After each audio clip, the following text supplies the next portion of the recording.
get higher, baby. Get higher, girl.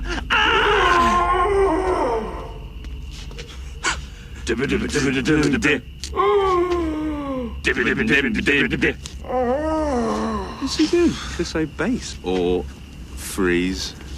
What a tip. Paul, Marie, I've got a plan. So we take the car, we go to Gary's, we kill James. Sorry, James. We grab Daniel, we go to the Crawfoot, we have a nice cold pint, and we wait for all of this to blow over. Sounds like a plan. And for anyone that doesn't know us, then that will make absolutely no sense to anyone. But it's also a good time to introduce what we're reviewing today before they go back in the freezer. What cornetto have you got there, pal? You're not showing the top? Oh, sorry. Strawberry. So we've got the red cornetto. So we're doing our review of Shaun of the Dead. With us this week, we have a very special guest, one of our newly formed PodPack collective. It is Marie from Two Girls, One Reusable Cup podcast. I'm sorry, but I always feel that I'm going to mess that up. It's okay. It's a mouthful. Yeah. So, Marie, do you want to tell us a wee bit about your podcast and where we can find you? So yeah, I'm the co-host of a podcast called Two Girls, One Reusable Cup. It is a podcast all about living a low-waste lifestyle in your 20s. So we cover issues related to sustainability. So we did one on smartphones. We just recorded one about palm oil, and some are fashion focused because that's my background. And you can get we are on YouTube and all other major podcasting platforms. It's actually quite interesting because I usually listen to like movie ones and sports ones, so it is a wee bit out there for me, but it's quite enjoyable. Although I must admit, I've still bought a couple of things off Shaun. I'm sorry. I've not listened to that one yet, but I've still bought a couple of ones off Shaun. Leaving. Oh, good going, Paul. If you haven't listened to it, I'll give you the benefit of doubt. But if you listen to it and still, according to my co-host Beth, apparently I came across way too harsh in that episode. But I get very fired up about Shaun. I'm pretty terrible morally, to be fair. Like, I'm one of these people. I watched Blackfish and I still went to SeaWorld after it. I'm sorry, I did. I was completely traumatized. Okay. Sorry.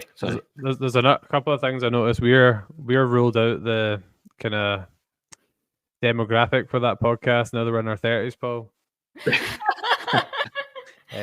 Be honest, I've not checked out yet, but I'm definitely going to listen to that episode now. I also realized I've been saying the name of that business wrong multiple times. I've been calling it Sheen. No, it is Shaun. He's been calling it wrong. Paul, then. You made it sound French. I'm very exotic.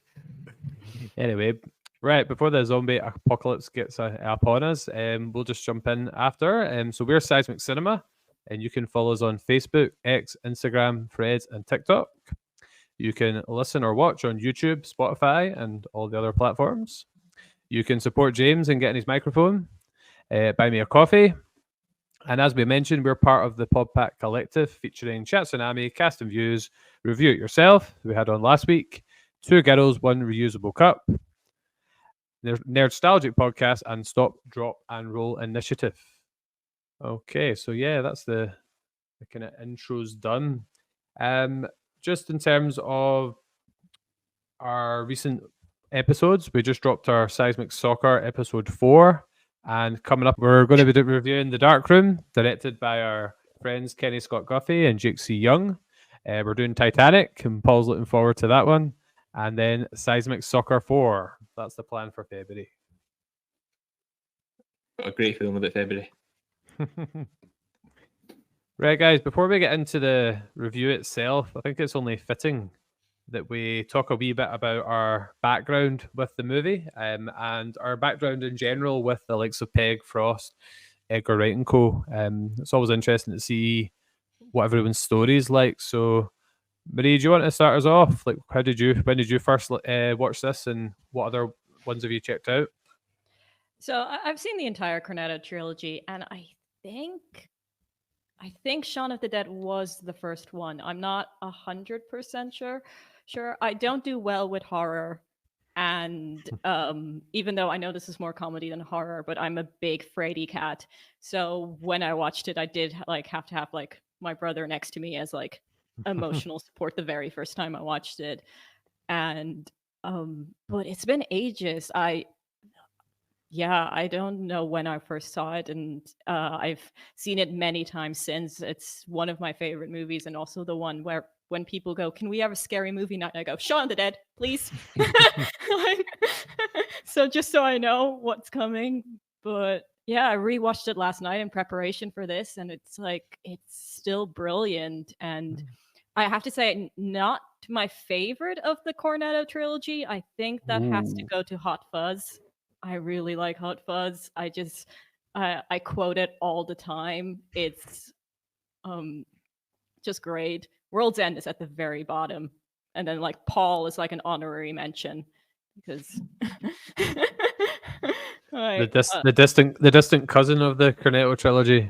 exactly. I kind of count it as the Cornetto trilogy, even though it's technically not. Great But movie though. We should review Paul at some point. That's a good idea. Yeah, I've not seen that in years. yeah, it's one of my favorite comedies. I love it. Get you back on for that, Marie. Yeah. Too. That's more of a kind of summer movie, I would say, kind of road trip. So we could do that. So I guess you've got warmer. Yeah. Yeah. So what else have you seen? Have you seen Spaced? Are you familiar with No. Spaced? I don't think I have. So Spaced is the TV show that Edgar Wright and Simon Pegg made before Shaun of the Dead.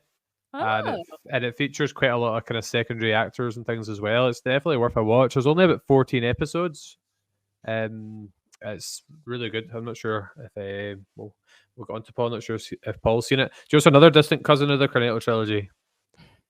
Run, Fat Boy, Run. You seen Yeah, that? I have seen that. It's been ages though, but I have. I love that movie as well. The only thing I can remember is a big blister on his foot, and that's it. It's worth more than that. What about you, Paul? What's your Shaun of the Dead story? When did this come out? It was like 2004 or something like that. 2004, yeah. Yeah. To be honest, I hadn't really heard of Simon Pegg, I don't think, before this. I hadn't really heard of any of them, really. I think when I first heard like the name Shaun of the Dead, I thought it was just kind of a rip-off of Dawn of the Dead, like a cheap parody kind of thing. Like, you know, like you get these films like Pacific Rim, and then there's a cheap knockoff in the supermarket later. It's called like Atlantic Rim or something like that. I thought this was just going to be like a cheap kind of rip-off of the name. And then I think I seen in the news that it was kind of getting like rave reviews and stuff. And they're playing like trailers and stuff on TV. And I was like, yeah, I might give it a bash. And I watched it, and outstanding. But yeah, just way back then, I think I watched it. I think we were still in school.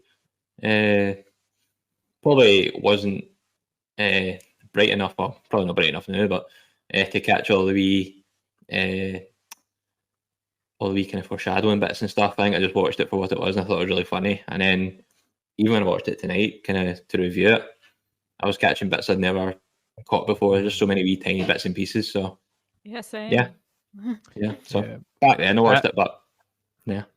It was like it's like the Leonardo DiCaprio gif that's always around, like, oh, foreshadowing. That was me watching the movie. I was the same. There was things I'd never kind of clocked on to before that I did this time round. So what about the rest, Paul? Obviously, you've seen Hot Fuzz and World's End. Have you seen Spaced? I think I've seen I think you made me watch an episode at your house or something. I actually watched it. I think it's on your box set or something. Don't you? You got the box set. I've got the box set. You can borrow it sometime if you want. You'll never see that again. You've returned all the things you borrowed recently. I make a note of it. Oh, thanks. I'm doing better. So not seen Spaced. Hot Fuzz, like Maria saying, I love Hot Fuzz. That's probably my favourite. This is probably second. World's End, I'm just not a fan of. It's just a bit too out there, and I don't feel it's as cerebral as these two films. So, but that's just my opinion, and who cares about my opinion? Hot Fuzz is my favorite, but I'm a big defender of The World's End. I think the first half hour of it is like fantastic, and I think it's got really kind of deep messages, and it touches on a lot of serious issues. As one, obviously we need to complete the Cornetto. We've reviewed Hot Fuzz before. I'd love to do a World's End review at some point. But anyway, this tonight is all about a Shaun of the Dead. So I think it's time we get into the review itself. Paul, we've tried lots of different things. We've tried going beat by beat. We've tried going character by character.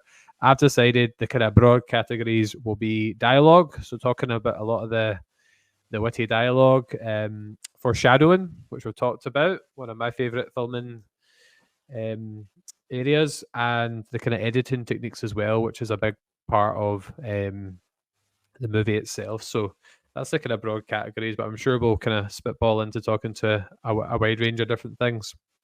So if we start with the dialogue aspect, Marie, there's obviously so many different lines to choose from. Is there anything in particular that stands out? From the dialogue, ooh, I mean, Kinda obviously one-liners we've or got the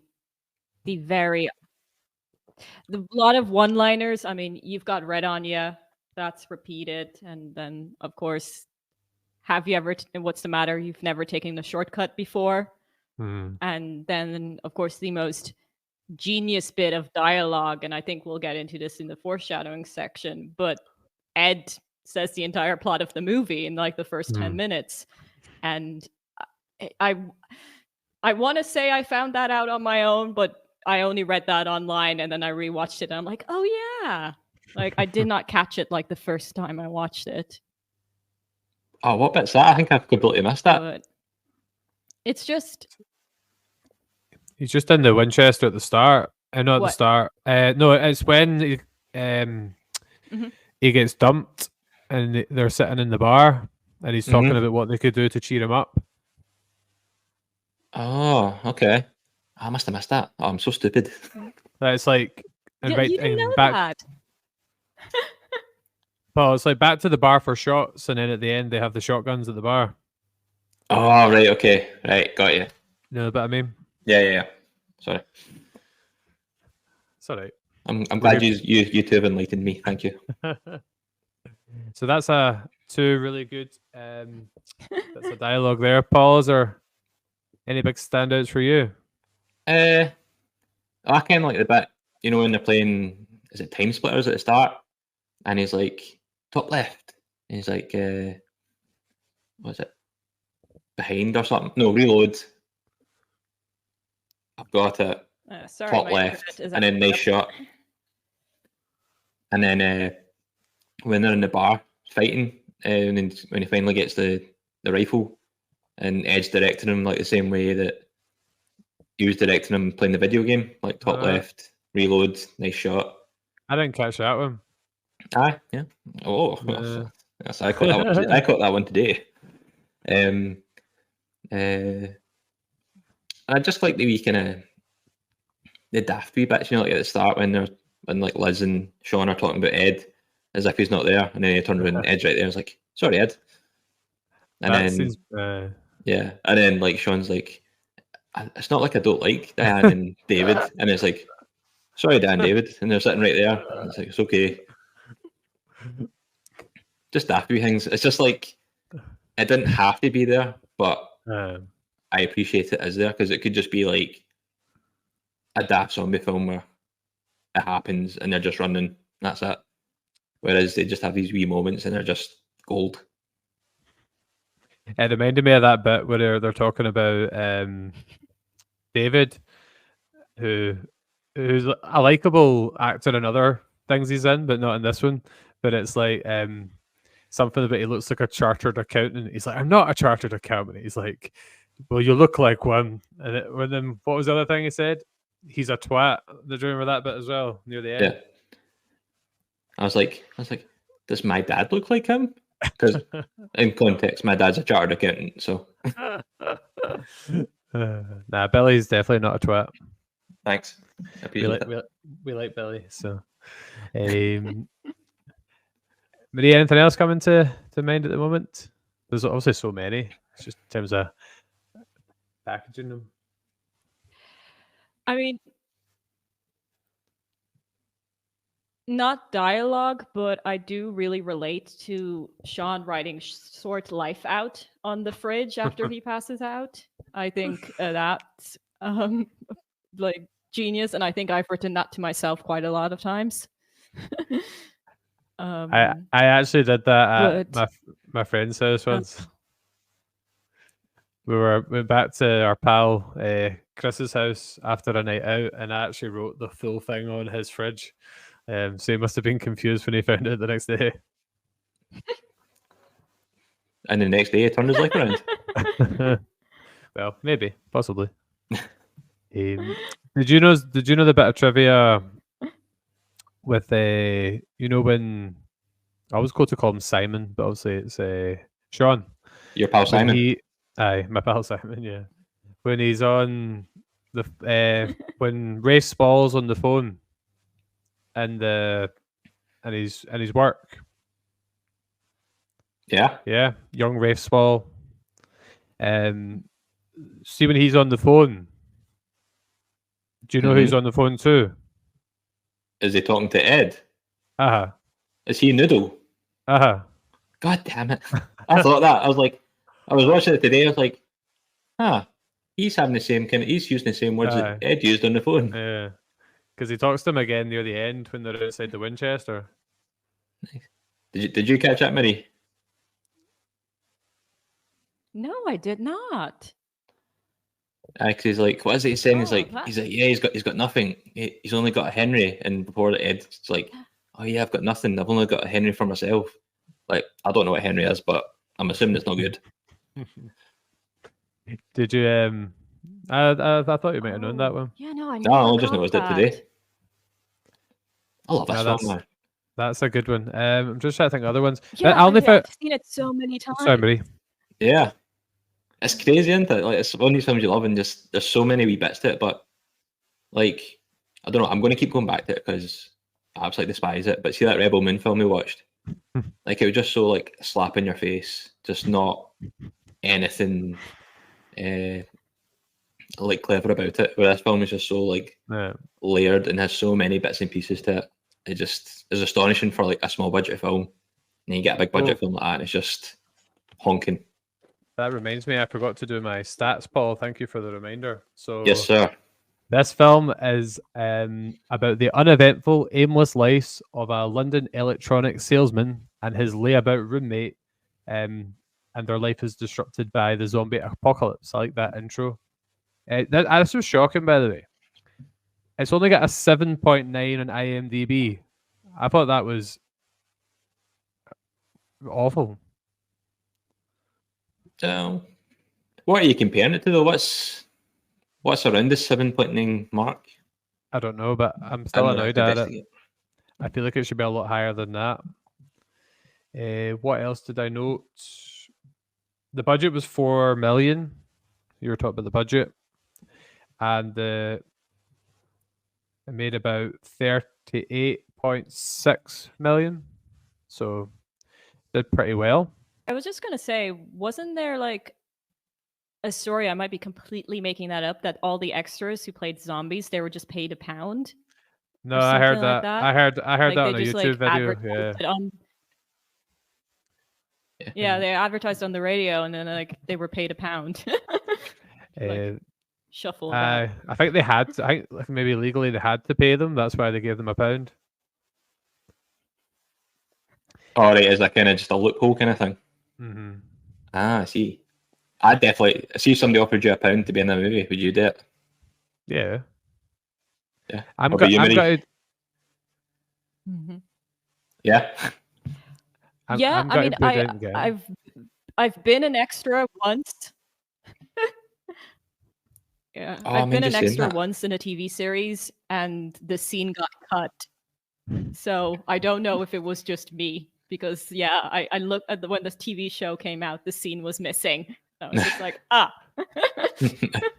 like, what show was maybe it? just I was so uncomfortable. So It was a German show, so I was a costume design intern on a German miniseries called Bella Germania, which was released on ZDF, which is like the public German television.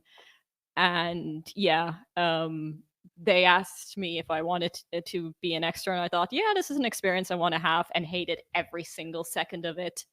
Like yeah, it's like much more comfortable behind the camera. Oh well, that's still one more time than we've done it. Yep, your autograph's way more valuable than ours.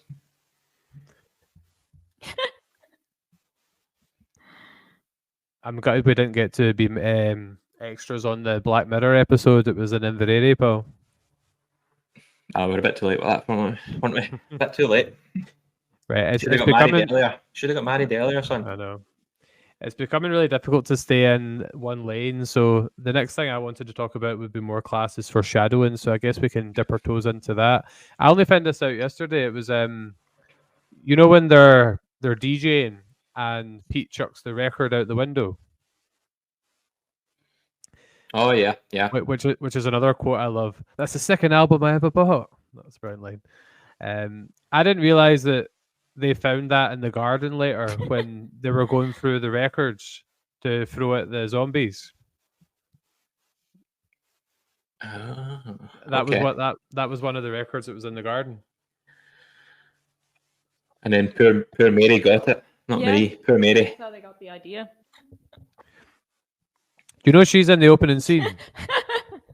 Yeah, all the zombies are in the opening scene now. The opening montage, yeah, because it's obviously meant to show that we're all very zombie-like already with the mobile phones and just kind of getting through the day. Because I didn't notice that, to be honest, either. I must have watched this with my eyes closed most of the time when I was younger. You see him on the bus at the start. Is that because you were scared, Paul? Probably. It stood out to me, but it was also interesting because that was a time before smartphones, so we're even more zombies now because everyone was just on their flip phone. It was interesting social commentary, even a bit ahead of its time. I'm sure I seen. Was that in one of our group chats that somebody posted a picture and it was like a cartoon, but it was like of the Titanic going down, but all the people were in the water with their smartphones filming it. Because that's the way society would be now, just like instead of saving themselves, would be filming it. Facebook Live. Okay, so I've got another fun fact about Mary. So Mary is the actress that plays her is actually in the AA scene at the start of The World's End. So when Gary King's at the AA meeting, she's sitting beside him, which is quite cool. There's a lot of recurring actors in the films. Paul, was there any other like cameos or kind of recurring Cornetto trilogy actors or actresses that you spotted in here? Martin Freeman. Is he one? Yeah, he's in The World's End. So yeah, that's right. Martin Freeman. How good's that scene, by the way, when they're like passing each other and it's like they're doppelgangers essentially? I know, it's pretty funny, and it's quite good as well because they got good like British comedy actors in there. So you got Martin Freeman. So Martin Freeman, and am I right in saying, because I watched a fair bit of The Office, but Martin Freeman and Lucy Davis were both in The Office?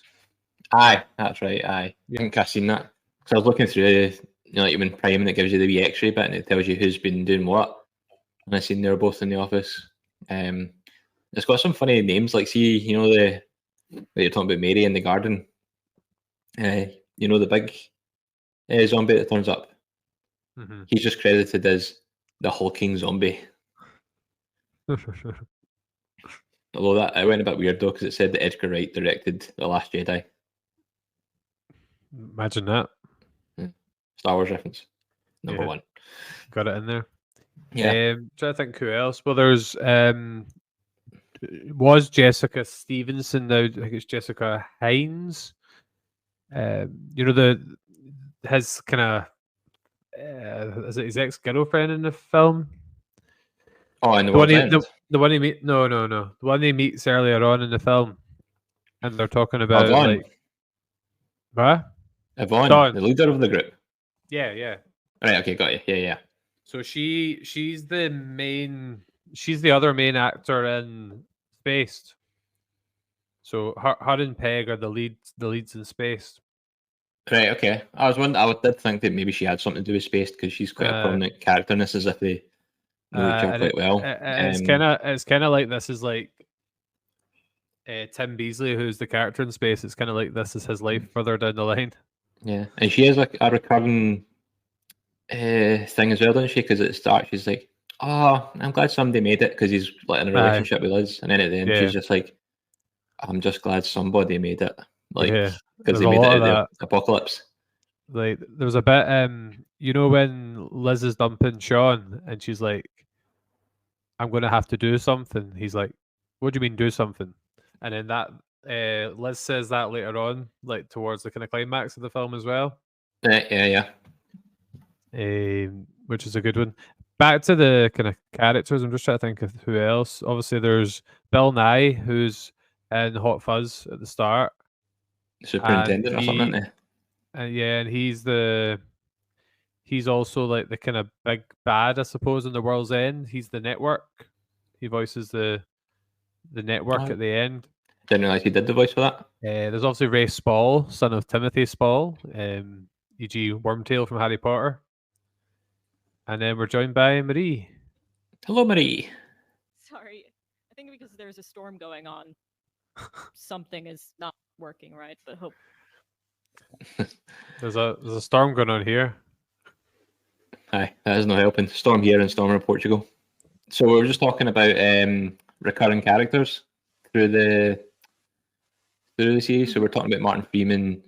We're talking about Yvonne, the leader of the kind of doppelganger group.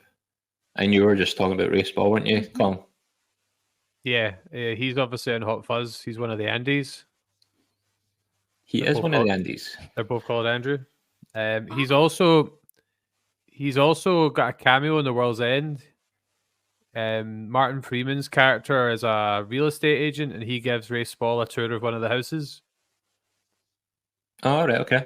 Didn't realize that. I'm trying to think who else. This is my t-shirt reference. I'm wearing a Coldplay t-shirt because Chris Martin has a cameo as a zombie towards the end of the film because he's good friends with Simon Pegg. Yeah, I never noticed him as a zombie in the film. It's quite obvious when you know. It's quite obvious. Is Chris Martin and Simon Pegg, is one of them not like the godfather of the other's child? Is Simon Pegg maybe not the godfather of Apple, Chris Martin's daughter? Could be making that up, but I'm sure that's the thing. I know. I was like, "Oh, do you want to meet my goddaughter Apple?" That is her name. I'm pretty sure that's her name. It is Apple. I knew it was something like that. Yeah. Is Pete in anything? Oh yeah, Pete's in Spaced. Oh, is he? Okay. He's also you fucking lie about, mate. He's also the voice of Darth Maul. That's right. Star Wars. He's in John Wick 2. Yeah. He's in Guardians of the Galaxy. So he is. Oh, yeah. In the Nova Corps. Yeah. He's brilliant. And by the way, I saw myself so much in him. See, now that I live with people, see when he's like, and the front door is open again. I was like, that's me. See, I'm the person who left the front door open. Oh no. I was like, looking into a mirror during that scene, by the way. And I'm the guy standing in the back going, "Oh, what a prick." See when you watch that film when you're in your 20s and in your teens, you think he's the bad guy, but see now he's actually pretty on the ball. Like, you get somebody living with you who doesn't work, doesn't pay anything towards the house, they're leaving mess everywhere. I'd be on his case as well. I'm Pete. Yeah. Team Pete. No, I agree. Also, especially if you've lived with messy housemates, you just know how that feels. Mm-hmm. Yeah, can't handle that. Also, that bit we're talking about, that he's playing the game earlier, it's like player 2 has entered the game. And he's like, "Do you not have work? Player 2 has left the game." Like, if it's such a horrible feeling, then to having to go off to work while he's sitting in the house. Yeah. So, Marie, you were saying there's lots of quotes from this that you reference a lot in everyday life? What are some of the ones your kind of go-tos? Yeah, I mean, we do listen quite to a lot of records. So the Batman record, chuck it, throw it. It's just, and yeah, and then what's the matter? You've never taken the shortcut before is one that we say to each other all the time. It's also brilliant that scene is in every Cornetto trilogy, but it's different every single time. It's just, although I think my favorite one is Hot Fuzz, where when Nick Frost falls. See, when you're talking about the fence scene, it just reminded me of another scene was really funny. See, when Simon Pegg is trying to check if like what the situation's like, but he goes up the wee stairs on like the kids' slide. I just thought that bit was brilliant. Just the camera is brilliant. Like, just don't see him. It's just amazing how they balanced the comedy, but also kept it kind of serious as well. Like, you still feel the stakes that, like, his mum dies and all this kind of stuff. There's a really kind of poignant scene in the car when he finds out how his stepdad really feels about him. And being a stepdad myself, it was the bit where he's like, he was my dad, but it's not him now, that kind of bit. I thought that was actually quite a hard-hitting scene. Colin, I was saying about your stepkids. Was working. So see if a zombie apocalypse happens, do you think they'd be quick enough to come around and do you in my cricket bat if a zombie apocalypse? Probably, yeah. Aye. Must be a good stepfather. Oh, I just thought of one. See when his mum's making him tea and he's like, I've not had sugar in my tea since 19 whatever it was. 1978 or something. But at the end of the film, he starts taking sugar in his tea again. Living life on the wild side. That's like me. I don't have sugar in my tea anymore. No. So what are your favourite scenes in the movie then, like actual scenes? My favourite scene? It's got to be when they're listening to Queen and just like beating people up with the pool cues. Like, I heard a bit of trivia about that scene. So they weren't able to play the song like live in the bar because it would have upset other parts of the sound. So they all had earbuds in listening to the song. And apparently like they choreograph the dance essentially they're doing while they're beating him up with a pool cue. Yeah, I heard that one too. It's one of my favorite facts. Yeah. Edgar Wright is so good with like music in his movies. And yeah, I think Don't Stop Me Now is like also one of my favorite scenes. I was watching an interview with Simon Pegg and he said that this film was a wee bit of a kind of precursor to Baby Driver. How there's like a word for it where the music the characters are actually hearing is in the. Oh, did James not say that last week in the Predator review? He might have done that. Something like that. Digestic music or something. I can't remember what it's called. James will no doubt slaughter you if that's wrong, but yeah. So he did kind of make that kind of reference to Baby Driver. Talking about cars, it just made me think of the scene where I've always wanted to drive Pete's car, then he just crashes it, and he's like, what was it he says? He's like, we're just going to have to take the Jag. Although that move, it does make you a little less sympathetic towards Ed. Oh, this whole movie, Ed just makes an arse of everything, doesn't he? Like, see, watching this time and I'm just going, he's such a liability, man. He keeps leave him alone. He's like anytime anything happens bad, it's his fault. Pretty much. Like in the pub, he plays the puggy and all the zombies come. What else does he do? When they're outside pretending to be zombies, then his phone goes and he has to sit down and take a call in the middle of the plan to jump in the Winchester and stuff, and it's just like, Ed, why? Even when they're getting out the Jaguar and the child locks are on, he just stands there looking at them rather than opening the doors.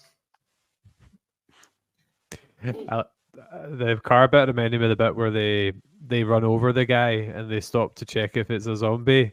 And he's, oh, thank God for that. Just zoom off. And just drive on. But also how like Uh, Simon Pegg delivers that line, just like very like, "Are you okay?" Like very shyly. Oh, thank God for that. There's a couple of bits. The football boy, that's actually what he's credited as, boy with football or something like that. Remember when he's kicking the ball about and Shaun just goes, "You're dead," and then obviously he winds up dead. Yeah. And there's another bit. Does Ed not say that to Pete as well? He's like, next time I see him, he's dead. Yeah, they do that in Hot Fuzz quite a lot as well. To kind of foreshadow it. See the guy who was getting was he getting married and he had one arm, and you see him at the bus stop and then in the shop. Yeah. I can't remember I can't remember where I saw this. I guess maybe just didn't listen to a few YouTube videos. Apparently he's an amputee in real life. Like he's only got one arm. It wasn't just like put on for the scene.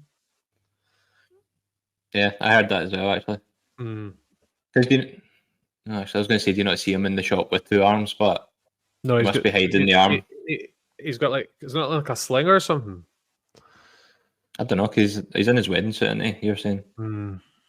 Well, we're talking about favourite scenes, man. I love that scene, like the kind of normality one, and then the kind of reverse, and Sean's just so oblivious because he's got a raging hangover. And it's just the wee details, you know what I mean? Like, you see the guy out cleaning his windscreen, and then the next day you see him, the windscreen's all smashed in and stuff like that. It's just the wee nods, and I love it.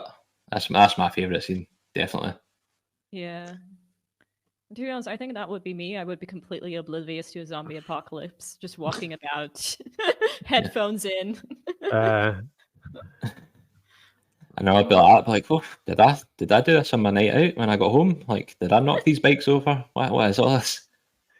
It was just such an because obviously he's walking from the house where they've just had the first Cornetto scene, but it was just such a genius way to create. It's like the most randomly created like motif for a trilogy ever, having like the different colored Cornettos. Aye, yeah. Because and it. I reckon it's had a very positive impact on the sales of Cornettos, because I think I only started eating them after I'd seen these movies, and I still buy them every now and again because of this movie. So I think they've got a lot to thank Peg and Wright for. So you're propping up the Cornetto company, is that what it is? Yeah. got me some shares. I don't know who owns Cornetto brand. I should probably know that. Simon I Pegg. recently found out they don't have Cornettos in America, which is shocking. Do they not? No. Oh, that's yeah. It'd be interesting to see how this film's kind of humor is viewed in different places.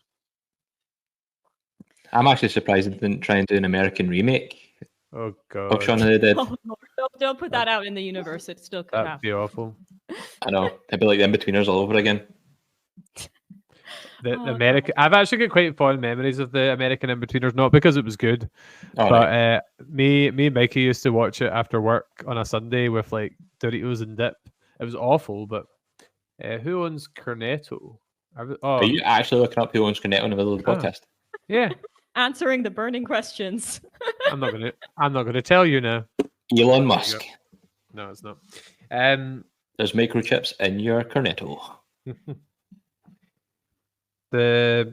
What's interesting is obviously this film is described as a Zom-Rom-Con, which is like the coolest genre title ever. So you can watch it at Halloween, you can watch it at Valentine's Day, you can watch it any time of the year, really. But do you not think it does a good job at having like a decent kind of love story and kind of character development within the kind of ridiculous nature? Yeah. I mean, watching this now, like in like my late 20s versus when I was like a teenager, it like did kind of struck me. I think Liz gave Shaun a bit too much like credit. I don't know. But it is, I'm split with it because, you know, just like being older, watching the relationships, I'm like, there's some toxic traits here. But in the end, I think it was cute because like, who knew like a zombie apocalypse is what like takes for a guy to like commit and get his ass off the sofa and stuff like that. Like just like a world-ending event, and then suddenly you get your shit together. But no, it is a quite sweet one, and it's just like realized it's like the only love story in the Cornetto trilogy. No, you've got Nick Angel and Danny Butterman and Hot Fuzz.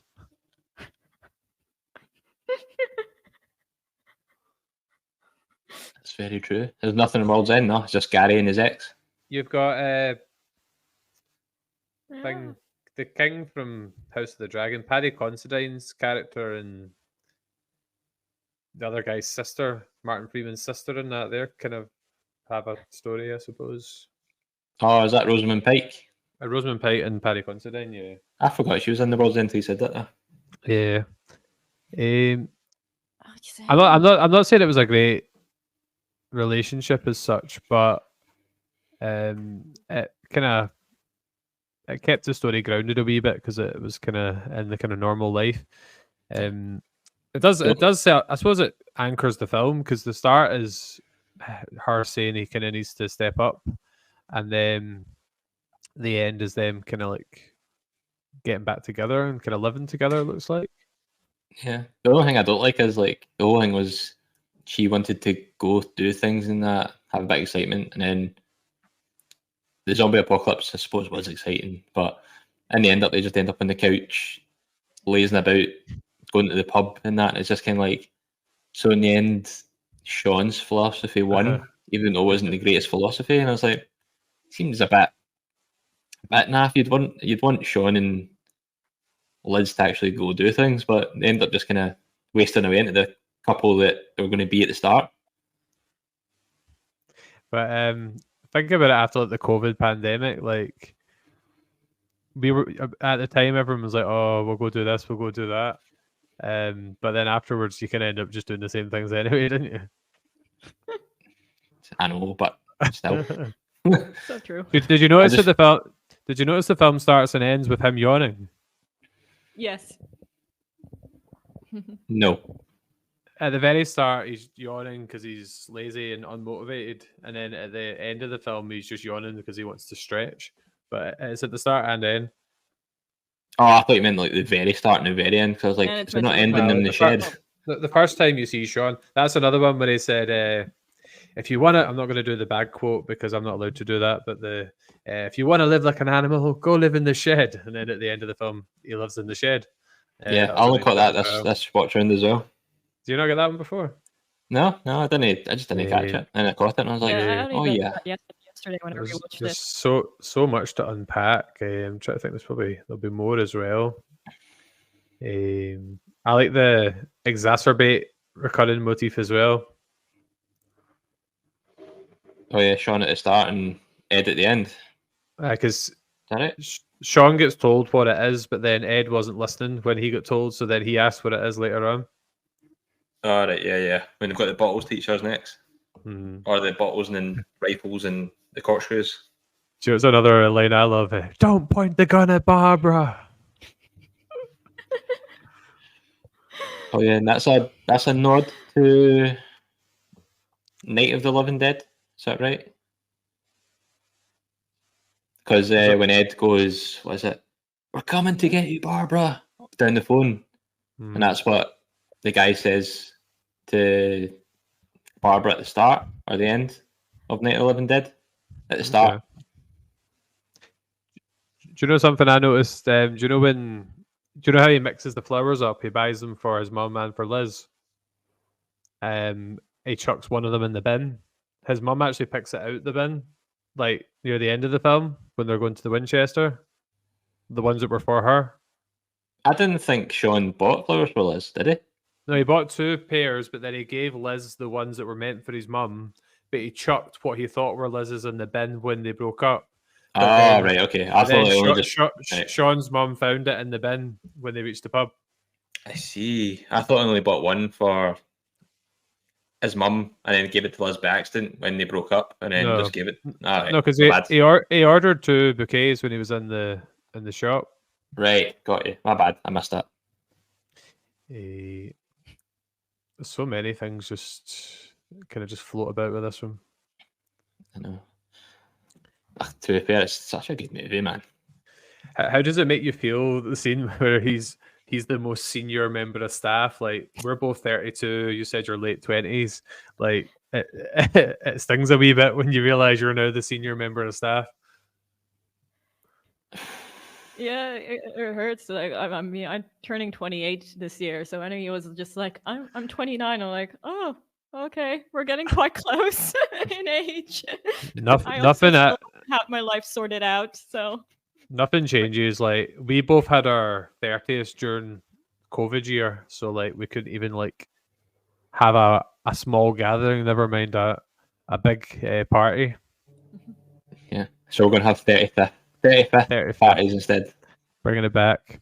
World's End theme. But yeah, Shaun of the Dead theme. I actually did that with a couple of our pals. The weekend the World's End came out, we went to kind of 12 different pubs in the local area and had a drink in each. And we dressed. I had the white shirt and the red tie like Simon. My pal had the big black coat like Gary King, and there was no Nick Angel, unfortunately. Yeah, that's a crime. Can't get it all. Editing was the kind of last. So we've talked a lot about dialogue and foreshadowing. What do you make of the editing, Paul, in the film and these kind of films in general? Obviously, Edgar Wright is known for his quick cuts and kind of fast-paced editing. See, I'm terrible at talking about these kind of ins and outs of cinema. I just like talking about the movie itself, but I like, you notice it kind of, well, the first time I noticed it was when, he's just making a cup of tea or something, and it's just like shooting the milk into the fridge and stuff, and it's like, it's unnecessary, but it's cool.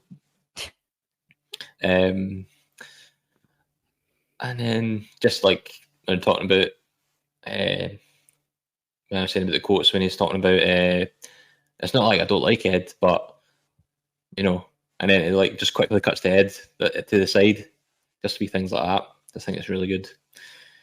It's how the characters just kind of pan into the shot like horizontally. And then, like saying the kind of Winchester end when it's like the darts and stuff like that, or just like that. Those kind of scenes are a bit shot, and Simon Pegg's reactions are pretty good for like. I think it's pretty on point for somebody to get stabbed in the head with a dart. I'd imagine that'd be pretty sore. But yeah, it's just a typical Edgar Wright, and it's just everything's quick, everything's good. Every shot has its meaning. There's nothing wasted, and I love it. What about you, Marie? What do you think?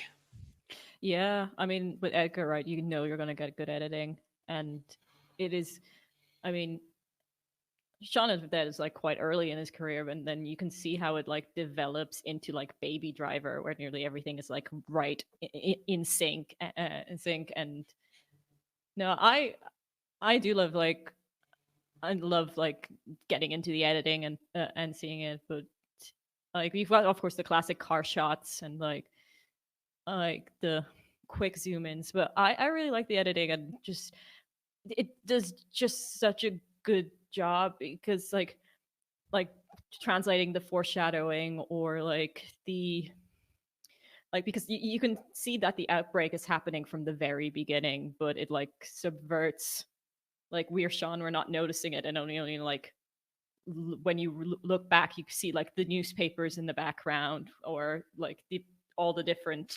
TV channels. And yeah, I think editing is just what Edgar Wright does best, and music. And this is like you can really see it, like the origins here. It's what made, but the first time I watched Hot Fuzz, like I think that was like my like awakening as like a proper movie person. Like before it was just like Star Wars and just like fun comedy movies, but I think this was the one that really got me into kind of like dissecting movies more. And what I love about the cuts is it's always the most mundane things, as you said, like making a cup of tea, buttering your toast, Like, I like that idea because like those are boring things in normal life, but it just kind of makes the boring seem a bit more exciting, which I quite like as well.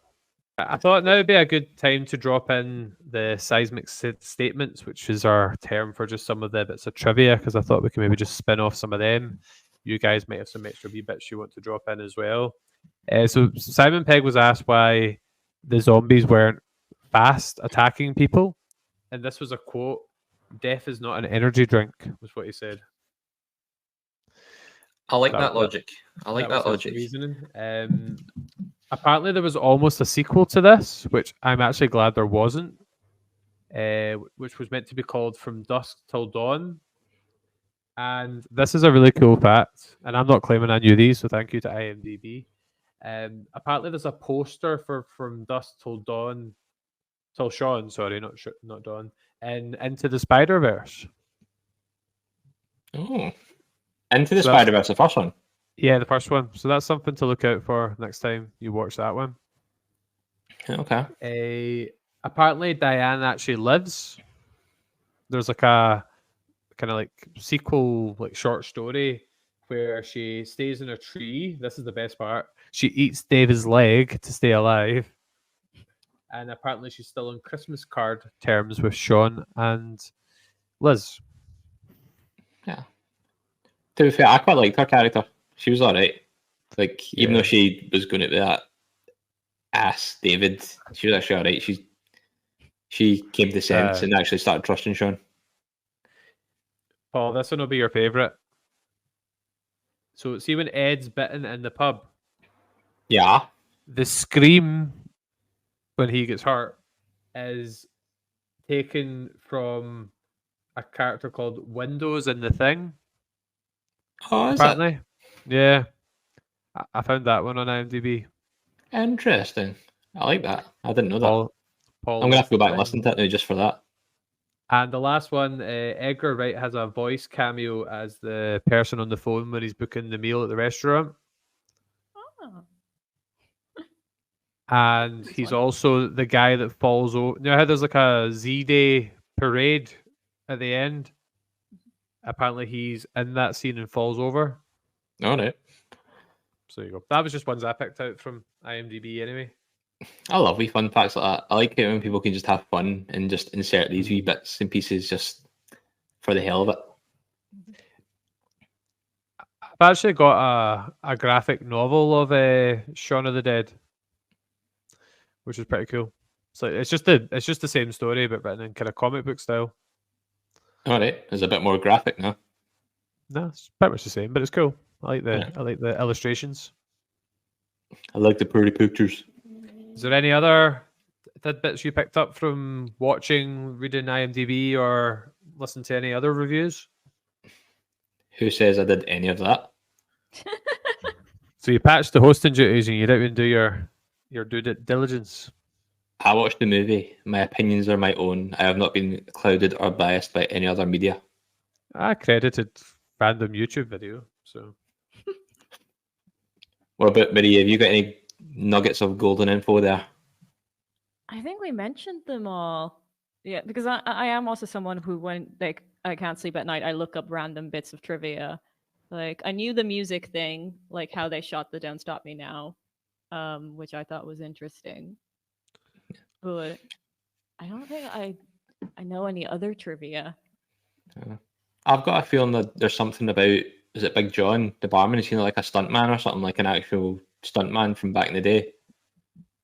I've got a feeling that's a fact for some reason. I don't know why. I could be wrong, but I feel like he was a pretty decent stuntman back in the day. Possibly James Bond. I could be making that up, but I would like it to be true. James Bond's in The World's End. Is it? Pierce Brosnan. Oh, of course. Of course. There's another couple of scenes that just came to mind. There was the whole thing about the gun. About how it was actually loaded, and then he's obviously proved right. But there was the whole thing about was it Big John says dogs can't look up? They can. Yeah, that was a good one as well. Just try to think of other wee things like that before we kind of close out. don't know. I'm trying to think of a miss. I think we've talked about the kind of main. Oh, I like the one where she was like, "You said you promised you stopped smoking when I did. You said you do," and then he just throws the cigarettes away and goes, "What else? What were the other ones?" But in the end, she Um, like has the cigarettes, which she got Aye. from the trash. Oh yeah. There's a bit when Ed's been bit and they're having like their kind of like couple moment at the end. He's like, "Aye, just shoot me," or something like that. Oh yeah, because at the start, Yeah. like he's like, I don't mind being eaten, and they're talking about how they're going to shoot themselves each other, and then they're going, oh, you know, I love you and all that or something, or we could be together again or something. And he's like, you know what? I think I don't mind being shot now. I'd rather be shot. Yeah. There's the absolute classic line of "I'm sorry, Shaun," which he does at the start and at the end. I'll stop doing it when you stop laughing.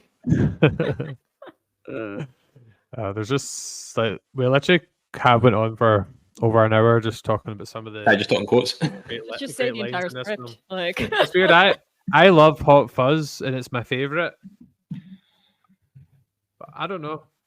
I need to watch Hot Fuzz again soon because I felt like I developed more love for this film. Not that I didn't have it, but I always thought it was great. But I don't know. Maybe it's just when you're reviewing it, you do look into it that bit more. I think this is just like Hot Fuzz, just on a smaller scale, a smaller budget scale, I'd say. But it has, I don't know, I feel like it has a lot more to offer just in the background wise, just these wee bits and pieces. But Hot Fuzz is still amazing though. Like Hot Fuzz is still my favourite. So Do you know it's an interesting thing? Do you know how the plan gag? yeah. I was thinking it's a wee bit similar to the guy from Ant-Man that comes up with the wee stories. But then I thought Edgar Wright was originally directing Ant-Man. So I'm wondering if that was something he brought over. It probably was, wasn't it? Because that's all quick cuts as well. But Because he did the original. He was originally, I think he fell out over creative differences or something. But was it Peyton Reed, the guy that directed some of the Mandalorian? Was he not the director of Ant-Man? yeah, I was. So my man, he was saying. Great movie. Trying to think what else. There's just so much. I'm kind of like now. I'm like I don't want to miss something that we'll look back and be like, oh, I wish we'd talked about that one. It's all right. We can always do a part 2. was Shaun's plan good? It wasn't. Like we can agree that was a. He lived. Well, only 2 people out of what party of 6. Was there not a line? Should have followed the one. Was there not a line about David being like torn apart or ripped apart, or there was a foreshadowing line to do with David getting torn apart, and I can't remember what it was. Probably. I can't remember the specific line. Is it probably something that it tears you up inside about Liz or something like that? I don't know. I can't remember what it is. That's like the only like proper gory part in the movie. If like you ask me, like him getting like ripped apart from the inside. Other than that, I think the horror is quite tame. But then it was quite a satisfying moment, though, wasn't it? Because there's that bit where there's a couple of bites, and then there's the couple outside the Winchester on the first night, isn't it? When his head kind of flops off, and it looks like they're just making out, and then the head comes clean off. Oh, I just remembered another scene. They just keep coming back. It's when they think a drunk guy is approaching them, and they're like, do.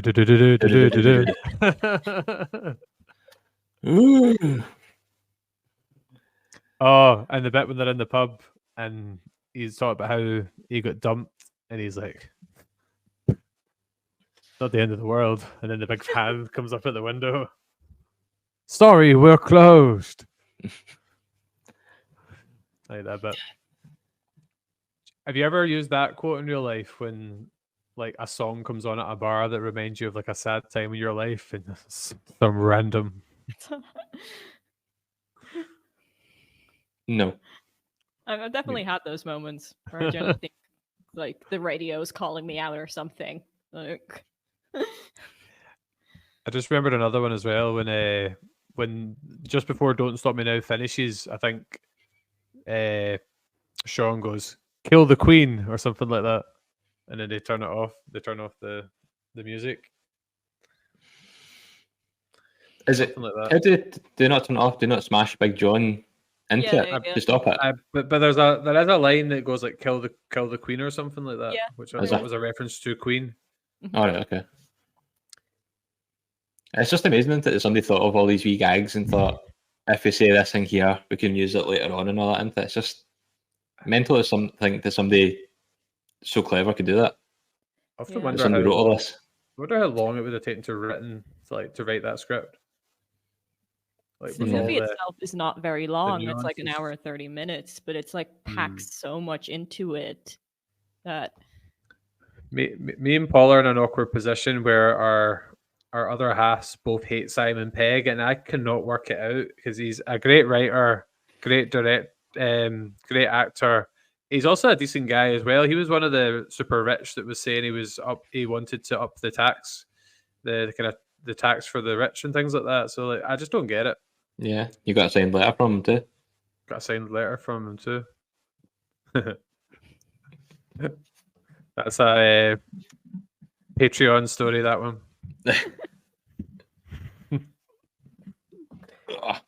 Right, we had a couple of just before we close out, I got a couple of things on, not too many on Twitter, but a few. So Kevin and Jason says, I'd say my second favourite in the Cornetto trilogy. Love the Ed and Shaun bromance. It really is a fun ride, even with all the Z words mucking about. We're not using the Z word. Marie yourself said the Batman soundtrack, throw it. And then you later said, honestly, as a diehard Batman fan, I'm a little offended. Project Football podcast. Oh, use the classic line. How's that for a slice of fried gold? And I replied, yeah, boy. And that was really it in terms of the comments. Project Football also said, what did he say? He also wanted to say can I get any of you a drink? But he didn't think that'd be appropriate for the podcast. I'm surprised you didn't say it. Me too. Character growth. Yep. I'm growing up. We're reaching that time where we do our Seismic Stars, as cringy as it sounds, where we give the film a rating out of 10. And Marie, the guest, always goes first, unless you want thinking time, in which case Paul can go first. Yeah. And as well, the scale is like, it's not as if you're comparing it to other things, it's just what you feel it is to you kind of thing. It's not like saying 10 is it's the best shot thing ever in the world ever. It's better than like Oscar winners and all that kind of stuff. It's just what you feel it is to you. So it is, that's our scale. I think I would go with a 9 out of 10. Just for the reason that horror is not my genre. So I have, even though I love this movie, it's for me not like an everyday watch because I don't do well with horror. Although last night I think I did all right watching it on my own. But yeah, so I would say I would say 9 out of 10, but although it's like on the cusp of a 10 out of 10 because it's just brilliant. 9.5. Was that your score, Colin? No, I'm just saying if she thinks it's closer to 10, then 9.5 would work, wouldn't it? 9.5. Yeah, let's go with 9.5. Twist your arm. Might fall off. But we appreciate you braving watching it by yourself for this podcast. We really do. And Braven coming on here as well. Yeah. Oh, I had fun despite the technical difficulties. Okay. Blame it on the Z word. So, is it me now, is it? Mm-hmm. So, I would give it... I'm going to say... I'm going to give it a 9.5 as well. Actually, I'm going to just copy Marie. The only bit it's dropping points for me is because, like I was saying, I didn't like the way it ended with Liz and Shaun just being lazy bums instead of going out and doing something. They just kind of reverted back to Winchester. Let's just go to Winchester and chill out and not do it. And me being just a spoil sport, I'd be like, see throughout this whole movie, like there's so many times they should have died and they just didn't die because of plot armor, man. Like there's hordes of zombies and like Shaun could just like walk through them and not get touched. Yeah, that moment where he's like distracting them and running away, I was like, that was very plot armor. I was just like, oh. Yeah.